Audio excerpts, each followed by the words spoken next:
My relationship with my father is something that I've kind of avoided properly like talking to him about and like really like making sure we're on the same page.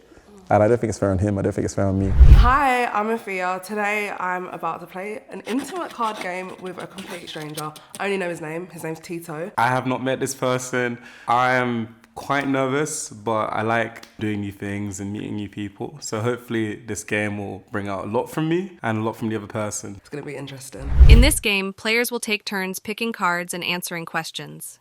The amount of points you get for answering each question is based on the level of vulnerability it takes to answer it. The more vulnerable you are, the more points you'll earn. The game continues until all the cards have been dealt and the player with the most points wins. The winner will be considered the MVP, most vulnerable player. The player who cried most recently starts. I don't cry that often. I cannot remember the last time I cried. Is that bad?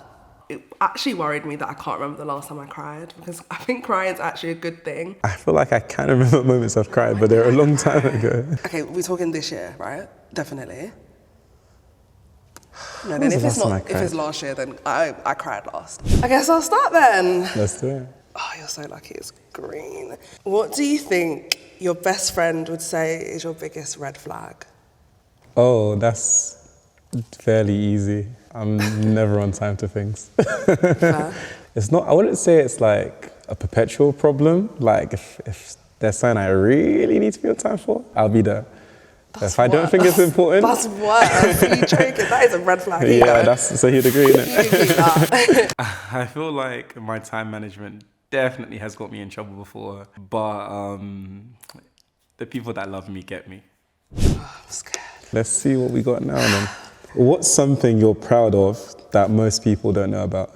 The internal battles that I've overcome that I don't talk about and can confidently leave the house and not have to worry about them anymore. I'm proud of that, and not many people know. That's really real. Thank you. Appreciate that. I'm gonna give you that. Right? Yeah. Thanks. Cool. Let me ask you another one. Ooh, who has disappointed you recently and why? Damn. I think maybe even just like at work, I've had people that were committed to believing in me, like managers, etc., and like trying to push for my voice to be like heard, and then all that talk hasn't been matched by action. So I've been a bit disappointed by people in that aspect. Tell me if that's too safe or not then. No, that's fair. Here you go. Whee. Let's see if we get something spicy as well. Do you know what time it is? It's red time. No, worse than that. It's a wild card. Ask the wildest question to any person of your choice. Oh, Me. There you are. Stop it. Okay, so if you were speaking to your younger self, how would you reassure her about the future? I would say, honey, that acne that you had, the times where you felt like it was only your battle, that later down the line, the acne and your story has helped so many other people, and yeah, just continue being the unapologetic self and like confident person that you are, because it pays off later on. And would baby Afia appreciate that? Yeah, she definitely would. All right, well, there you go. Thank you. This is real wholesome. It is wholesome. Right, let's go. Next one. Okay, what film changed the way you see the world? What film? Oh, what is my favorite film? Moonlight. Moonlight changed everything. Moonlight was that moment in time where I was like, the portrayal of black men, like the portrayal of sexuality, and it made me really question my masculinity and like who I am, and just like my relationships with other men in my life and how I display love. So Moonlight definitely changed a lot about me. Nice, you definitely get that. I like that one. More film questions. Long day for you. What were you most anxious about this week? Oh, this week.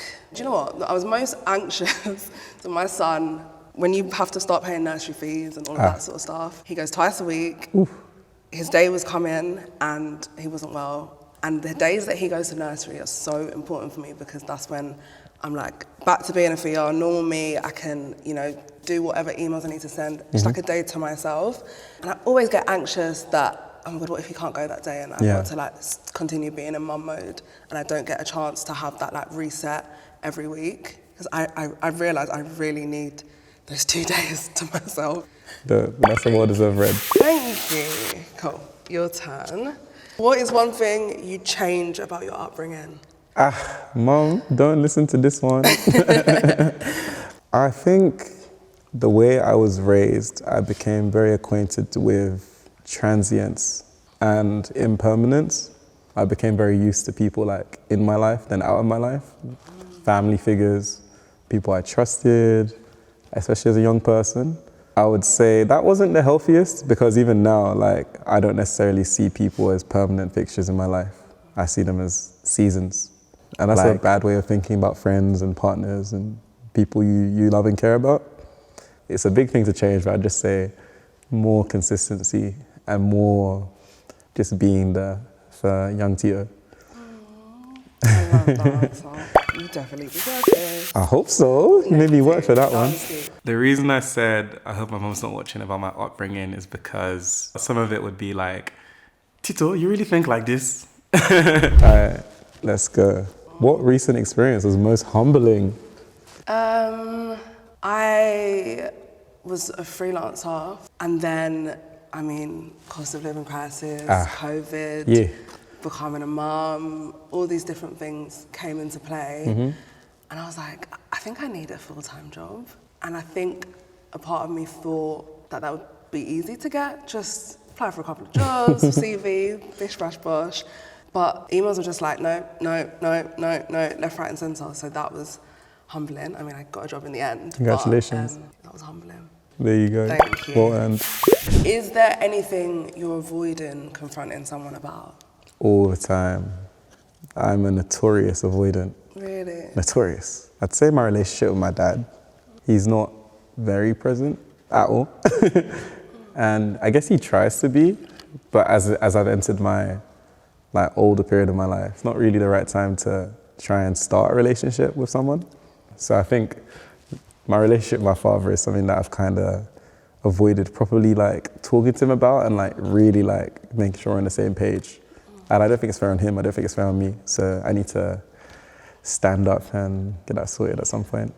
No, definitely. It's never too late as well. It's not, but it's long. It's probably worth it. I am so proud of myself for not avoiding that question about being avoidant with my attachment style. Don't get cancelled for this one, but what is a belief you hold that most people disagree with? That most people disagree. I don't think I have any like outlandish views. So I'm sure there must be one thing. I'm telling you, there's not. You might even like pineapples on pizza. No, yeah. You might eat ketchup with rice. No, I don't. Yeah, I'm happy But you said no that. one else does that either. People do. No, I'm not answering this one, sorry. Oh, I'm answering it. No, there's nothing.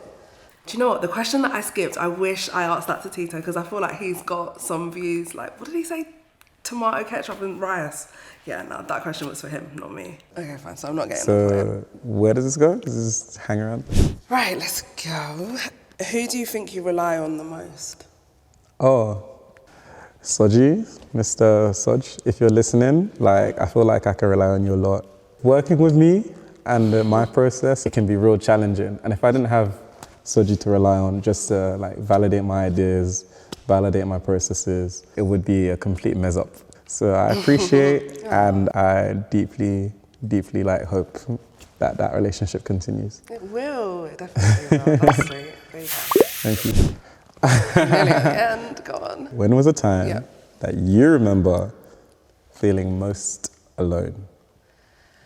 Ooh, definitely in uni. Especially in my first year. I felt like I was just plopped there, landed there, and I was like, what do I do? Who am I meant to chill with? Especially when you had such like, people have hyped it up so much, like uni's gonna be the best time of your life, and then you get there, and I just felt like all my expectations, like it didn't feel like that. You know, like once that door shuts and it's just you in your room, and like it's small, and like, yeah, I definitely felt probably the most alone then. I felt alone and I had a roommate like in my actual room for the whole first year. That would have been so I can strongly relate. I'd prefer to be alone. Yeah. In that sense. All right, that's a well-deserved one. Thank you. Are you ready? Very ready. You got bread. Yeesh. Do you feel worthy of love? What? What kind of wicked question? I do feel worthy of love, but I don't always feel like that. I feel like I bring joy to people's lives, and like I have a light, and I like loving people, and I would be very, very, very happy, and I will be very, very happy, and I am very, very happy when people love me. So I think I am worthy of love. Oh, I love that. Thank You you. can have it. Lovely question. Do you know what? I learned so much about Tito. I feel like I actually know him now. Yeah, I wish him all the best. Bless him. I loved him. Quick math, 8. I won though because I got a lot of reds and a wild card. Yeah, you probably won that. No, I did. So I got 24. Huh? What do I say now? 24? Yeah. No, you didn't. So did I. It's because that one that you missed, that was it. I'm happy with that. Yeah. We equally came together and gave equal amounts of vulnerability, and that's why we got a draw. That's why. But we have to have a race afterwards or something.